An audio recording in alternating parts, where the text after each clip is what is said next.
Some news coming in from Assam.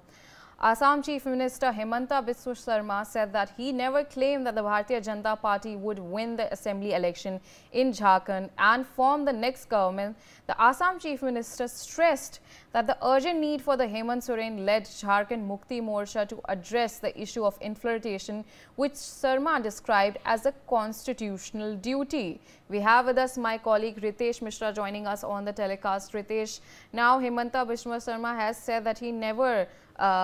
claimed that BJP stood a chance in the Jharkhand elections, and he has also stated that the Soren government should focus on the infiltration issue, which has been the key issue going on for quite some time.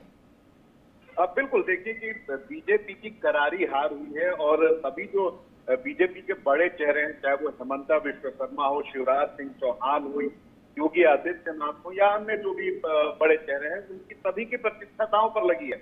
Himanta Biswa Sharma अभी भले बोल रहे हो कि उन्होंने कभी ये नहीं कहा कि उनकी सरकार आ रही है या सरकार बनाएंगे, इसको लेकर वो कॉन्फिडेंट है, लेकिन आईटीवी नेटवर्क पर उन्होंने मुझे ही इंटरव्यू दिया था और तब उन्होंने दावा किया था कि 2/3 बहुमत से झारखंड में बीजेपी की सरकार बन रही है। वो काफी कॉन्फिडेंट थे, तो जाहिर सी बात है कि हार की हताशा है, लिहाजा अब नेता जो है वो अपने बयानों से ही पलट जा रहे हैं। लेकिन हाँ, एक बात तय है कि झारखंड में जो बांग्लादेशी इन्फिल्ट्रेशन है, घुसपैठ है, उसको बीजेपी अभी छोड़ने वाली नहीं है। चुनाव में ये प्रमुख मुद्दा है रहा था और आने वाले समय में जिस तरह से बीजेपी के नेताओं की बयानबाजी है, उससे यह स्पष्ट है कि बीजेपी इस मुद्दे को यूएसपी बनाकर रखेगी और सदन से लेकर सड़क तक इस मुद्दे को वो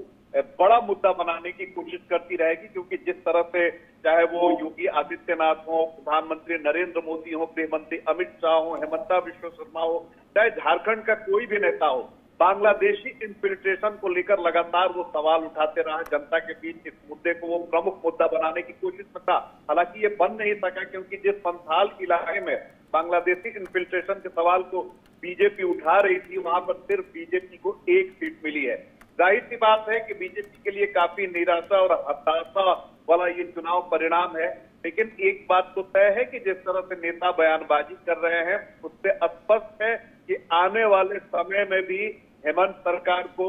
इन्फिल्ट्रेशन के मुद्दे को लेकर बीजेपी घेरने वाली है, चाहे वो सड़क हो या फिर सदन। All right, Ritesh, thank you so much for joining us on the telecast. Moving on, some news coming in from the national